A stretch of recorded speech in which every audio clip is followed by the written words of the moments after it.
आम्रपाली सम्राट बिंबिसार के साथ वैशाली वापस लौट आई थी। युवराज स्वर्णसेन को फांसी के फंदे पर लटकता हुआ देखकर आम्रपाली ने उन्हें रोक लिया। आम्रपाली को देखकर एकाएक वैशाली का सारा माहौल खुशनुमा हो गया। लेकिन सम्राट बिंबिसार, जो कि कलिंग के व्यापारी के वेश में थे, उन्होंने वैशाली के राजा से मिलकर उनसे तत्कालीन सभा बुलाने के लिए कहा। उन्होंने राजा से कहा, महाराज, अगर आप ये सभा अभी के अभी बुलवाएंगे तो ज्यादा बेहतर होगा। राजा सामंजस्य में थे कि आखिर कलिंग के व्यापारी भानु प्रताप को ऐसी क्या आवश्यकता पड़ गई जिसके लिए वो सभा बुलवाने की मांग कर रहे थे। आखिर किस निर्णय की बात कर रहे थे वो। इन सवालों के साथ महाराज ने कहा, भानु प्रताप जी, हमें नहीं पता कि आप किस निर्णय की बात कर रहे हैं, परंतु अगर आप कह रहे हैं तो कोई महत्वपूर्ण बात अवश्य होगी। ठीक है, फिर प्रजा के यहाँ से जाते ही हम अपनी सभा शुरू करेंगे। उसी वक्त आम्रपाली ने सरना से पूछा, सरना, आखिर यहाँ हो क्या रहा था? युवराज स्वर्णसेन को किस बात की सजा दी जा रही थी? युवराज स्वर्णसेन आम्रपाली के पास ही खड़े थे, सरना के कहने से पहले, लेकिन उनकी तरफ देखकर वो कुछ कहती स्वर्णसेन बीच में बोल पड़े, हमें किसी ने सजा नहीं दी आम्रपाली, बल्कि हम स्वयं को मृत्यु दंड दे रहे थे। परंतु क्यों? इसकी क्या आवश्यकता युवराज? आम्रपाली ने हैरानी से पूछा। युवराज स्वर्णसेन ने जंगल से वापस लौटते से लेकर विद्रोह तक की सारी बात आम्रपाली को बताई।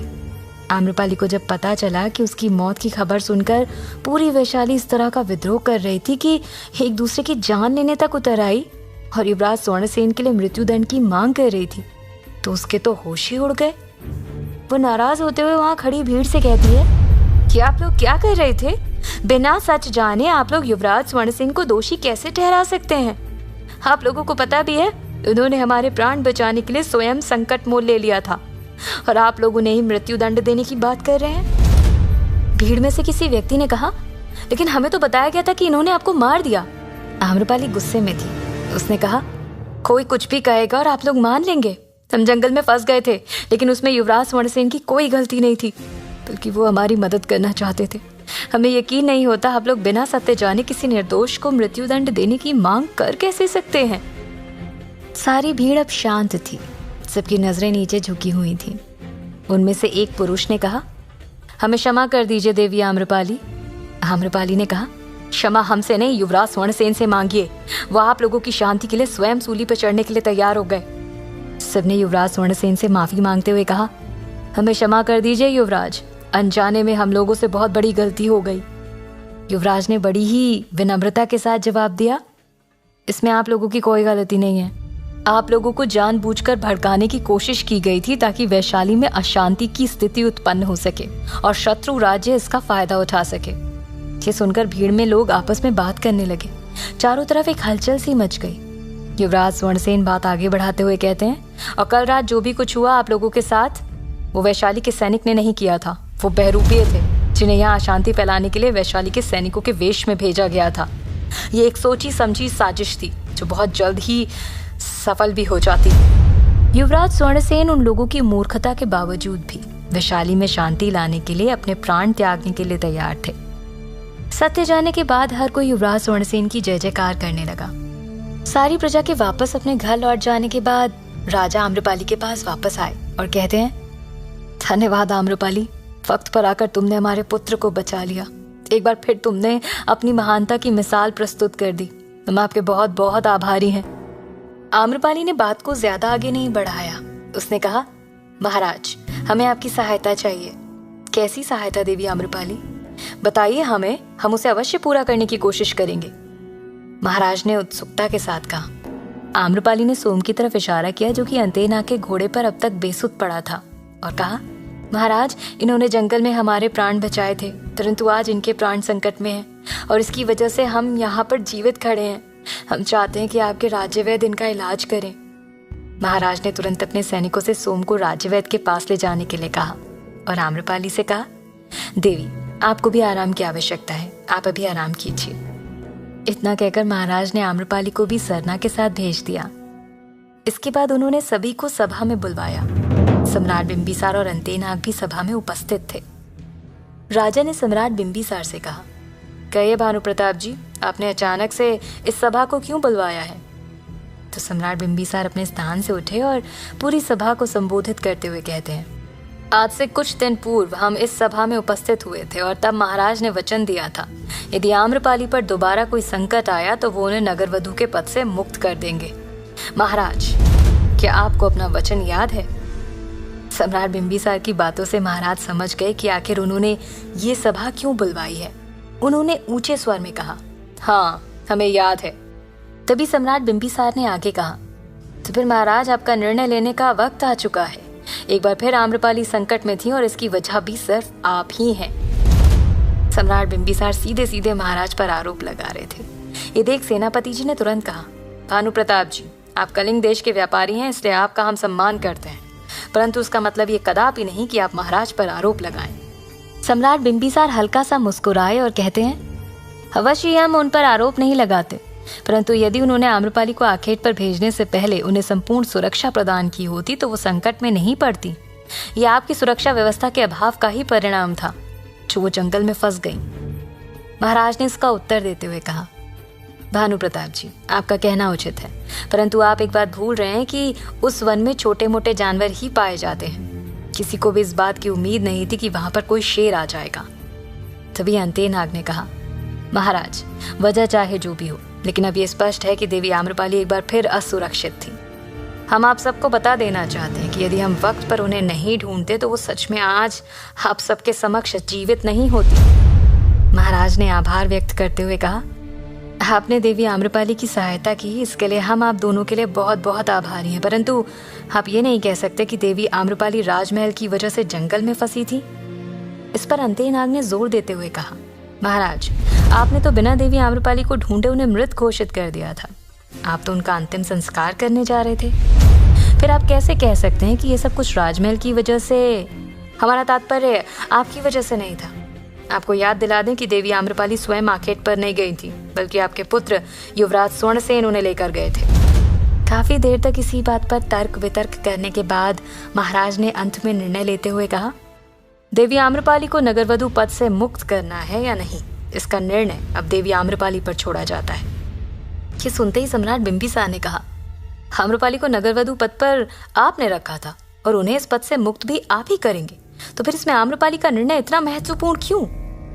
तो महाराज ने कहा, क्योंकि हम भी जानना चाहते हैं कि क्या देवी आम्रपाली नगरवधु पद से मुक्त होना चाहती हैं या फिर नहीं।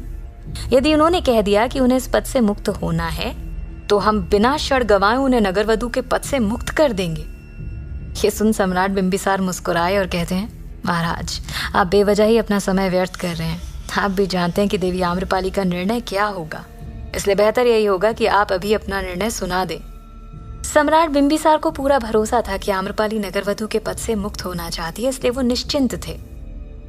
राजा ने कहा, ये कोई समय की बर्बादी नहीं है भानु प्रताप जी। नगरवधु का पद कोई मामूली पद नहीं है जो हम अपने एक निर्णय से समाप्त कर दें, इसलिए धैर्य रखिए। आज शाम की सभा में ये सुनिश्चित किया जाएगा कि देवी आम्रपाली नगरवधु रहेंगी या फिर नहीं। इतना कहकर महाराज अपनी जगह से उठ गए और सभा को समाप्त करके वहां से चले गए। अंतेनाग ने सम्राट बिंबिसार से कहा, सम्राट, आपको क्या लगता है, क्या देवी आम्रपाली नगरवधु पद त्यागने के लिए तैयार है? सम्राट बिंबिसार ने कहा, अवश्य, नगरवधु पद से ही उन्हें नफरत है। हमें प्रसन्नता होगी जिस दिन से वो इस पद से स्वतंत्र होकर अपना जीवन व्यतीत कर पाएंगी। वहीं आम्रपाली अपने कक्ष में भोजन करके आराम कर रही थी। वो अपने बिस्तर पर बैठी हुई थी। तभी सरना उसके पास आई और बोली, देवी, हम अभी भी राज्य वैद्य से मिलकर आ रहे हैं। उन्होंने कहा है कि सोम जल्द से जल्द ठीक हो जाएगा। उनके सिर पर चोट लगने की वजह से अभी उन्हें थोड़ा आराम करने की आवश्यकता है। सोम के बारे में सुनकर आम्रपाली को थोड़ा सुकून मिला। उसने गहरी सांस ली और सरना से कहा, तुम्हें पता है सरना, हम जितने दिन भी सोम के साथ उस गुफा में थे, सोम ने हर पल हमारा बहुत अच्छे से ध्यान रखा। उसके पास ज्यादा कुछ नहीं था, लेकिन जो भी था वो सब कुछ उसने हमें दे दिया। उसने एक बार भी ये नहीं सोचा कि उसका क्या होगा। बिना रुके बिना थके वो लगातार हमें उस गुफा से बाहर निकालने की कोशिश कर रहा था। हम भगवान से प्रार्थना करते हैं कि वो जल्द से जल्द ठीक हो जाए। तभी सरना ने कहा, हमें क्षमा कीजिए देवी, हमने भी बाकियों की तरह आपको। कहते हुए सरना रुक गई, क्योंकि उसने भी आम्रपाली को मृत समझ लिया था। आम्रपाली ने उसे सारी बातें बता दी थी, लेकिन फिर भी सरना मन ही मन इस बात को लेकर खुद को माफ नहीं कर पा रही थी। उसने आम्रपाली से कहा, देवी, हमने क्रोध में युवराज स्वर्ण सिंह को बहुत कुछ कह दिया। हमें इस बात का बहुत ज्यादा पछतावा है। आम्रपाली सरना को देख मुस्कुराई और कहती है, सरना तुम्हारा हृदय साफ है। हम जानते हैं तुम्हें अंदर ही अंदर बहुत बुरा लग रहा होगा, इसलिए हमारी बातें मानो और जाकर युवराज स्वर्ण सिंह से क्षमा मांग लो। तुम्हें भी अच्छा लगने लगेगा। युवराज स्वर्ण सिंह से क्षमा? परंतु हम उनसे क्षमा मांगेंगे कैसे? सरना बहुत ज्यादा हैरान थी, क्योंकि आज तक उसने कभी आम्रपाली और महाराज के सिवा किसी से भी माफी नहीं मांगी थी। कल तक उसने युवराज स्वर्णसेन को न जाने क्या क्या कह दिया था और आज वो उनसे माफी मांगने कैसे जा सकती थी। ये सोचकर ही सरना ने तुरंत मना करते हुए कहा, नहीं देवी, हमसे ये नहीं हो पाएगा। आम्रपाली ने कहा, सरना, क्षमा मांगने के लिए इतना क्या सोचना, ये तो अच्छाई का प्रतीक है। और वैसे भी युवराज स्वर्णसेन बहुत अच्छे हैं, वो तुम्हें तुरंत माफ कर देंगे। ये सुनकर सरना ने झट से कहा, क्या आपको सच में लगता है कि युवराज स्वर्णसेन हमें माफ कर देंगे? अवश्य, इसमें इतना क्या सोचना, आम्रपाली ने कहा। इसके आगे सरना आम्रपाली की किसी बात का जवाब दे पाती, तभी वहां एक दासी आ गई। उसने आम्रपाली का सिर झुकाकर अभिवादन किया और कहा, देवी आम्रपाली, महाराज ने आपको सभा में बुलवाया है। महाराज ने हमें सभा में बुलवाया है, परंतु क्यों? ऐसा कहते हुए आम्रपाली ने सरना की तरफ आश्चर्य से देखा। सरना ने कहा, ये तो हमें भी ज्ञात नहीं। आखिर ऐसी क्या आवश्यकता पड़ गई जो महाराज को आपको सभा में बुलवाना पड़ रहा है? इसके बाद आम्रपाली और सरना दोनों सभा में जाने के लिए निकल पड़े। राजमहल में प्रवेश करते समय आम्रपाली की नजर युवराज स्वर्णसेन पर पड़ी, जो तलवारबाजी का अभ्यास कर रहे थे। उन्हें देख आम्रपाली ने सरना से कहा, सरना, वो रहे युवराज स्वर्णसेन, जाओ जाकर माफी मांग लो। सरना ने युवराज स्वर्णसेन की तरफ देखा और सोच में पड़ गई। क्या उनसे क्षमा मांगनी चाहिए? उसने आम्रपाली से कहा, देवी, हम उनसे बाद में क्षमा मांग लेंगे, अभी हमें सभा में चलना चाहिए। आम्रपाली ने उसे मना करते हुए कहा, नहीं, हम सभा में स्वयं चले जाएंगे, लेकिन इससे पूर्व तुम युवराज स्वर्णसेन के पास जाओ। यदि तुमने उनसे क्षमा नहीं मांगी तो तुम स्वयं को अंदर ही अंदर कोसती रहोगी और तुम्हें उदास हम नहीं देख सकते। सरना के चेहरे के भाव साफ समझ में आ रहे थे कि वो युवराज स्वर्णसेन के पास नहीं जाना चाहती थी, लेकिन आम्रपाली ने कड़क आवाज में कहा, यह हमारा आदेश है सरना, तुम्हें उनसे माफी मांगनी होगी, और तब तक जब तक वो तुम्हें माफ नहीं कर देते। इतना कहकर आम्रपाली आगे निकल गई और सरना मजबूर होकर वहां खड़ी रह गई। आम्रपाली के जाने के बाद सरना युवराज स्वर्णसेन के पास गई। युवराज अपनी तलवारबाजी का अभ्यास जारी रखे हुए थे। सरना उनसे कुछ कहने से हिचकिचा रही थी। उसने अपने मन में कहा, कैसे माफी मांगे इनसे, कितना कुछ सुनाया है हमने इन्हें, क्या पता माफ करेंगे भी या नहीं। लेकिन युवराज सच में अच्छे हैं, उन्हें जब हमारी भावनाओं के बारे में पता चलेगा तो शायद वो हमें माफ कर देंगे। ये सोचकर सरना ने कहने की हिम्मत की और आवाज ऊंची करते हुए युवराज से कहा, युवराज, युवराज। लेकिन युवराज स्वर्णसेन का पूरा ध्यान तलवारबाजी में था। इधर आम्रपाली सभा में आ चुकी थी। सम्राट बिंबिसार अंतेनाग के साथ वहीं बैठे थे। आम्रपाली का अच्छा स्वास्थ्य देखकर सम्राट बिंबिसार की आंखों में चमक आ गई। सभा में पहुंचते ही उसने सबसे पहले राजा का अभिवादन किया और फिर बाकी लोगों का। इसके पश्चात उसने राजा से कहा, जी महाराज, आपने हमें बुलवाया? राजा ने एक बार सम्राट बिंबिसार की तरफ देखा। वो अंदर ही अंदर घबरा रहे थे, और घबराते भी क्यों ना। अगर आम्रपाली को नगरवधु पद से हटा दिया जाता तो उससे शादी करने के लिए एक बार फिर वैशाली के पुरुष आपस में तलवार चलाने लगेंगे। ठीक उसी प्रकार जब उन्होंने पहली बार आम्रपाली को देखा था। राजा की चिंता जायज थी। अगर आम्रपाली को नगरवधु पद से हटा दिया गया तो कोई नहीं जानता कि वैशाली की हालत क्या होगी। लेकिन राजा ने वचन दिया था, इसलिए उन्होंने आम्रपाली से कहा, देवी आम्रपाली, आज के बाद आप नगरवधु पद पर रहेंगी या नहीं रहेंगी, इसका निर्णय आप पर है। यदि आप स्वयं नगरवधु पद त्यागने की इच्छुक हैं तो हम अभी से आपको इस पद से मुक्त कर देंगे। तो बताइए, क्या है आपका निर्णय? महाराज की बातें सुनकर आम्रपाली स्तब्ध रह गई। उसे समझ नहीं आया कि अचानक से उसे नगरवधु पद से मुक्त करने की बात कहां से आ गई। क्या होगा आम्रपाली का निर्णय? क्या वो नगरवधु पद पर रहेगी या फिर नहीं? क्या युवराज स्वर्णसेन सरना को माफ कर देंगे? क्या होगा कहानी का अगला पड़ाव? जानने के लिए सुनते रहिए।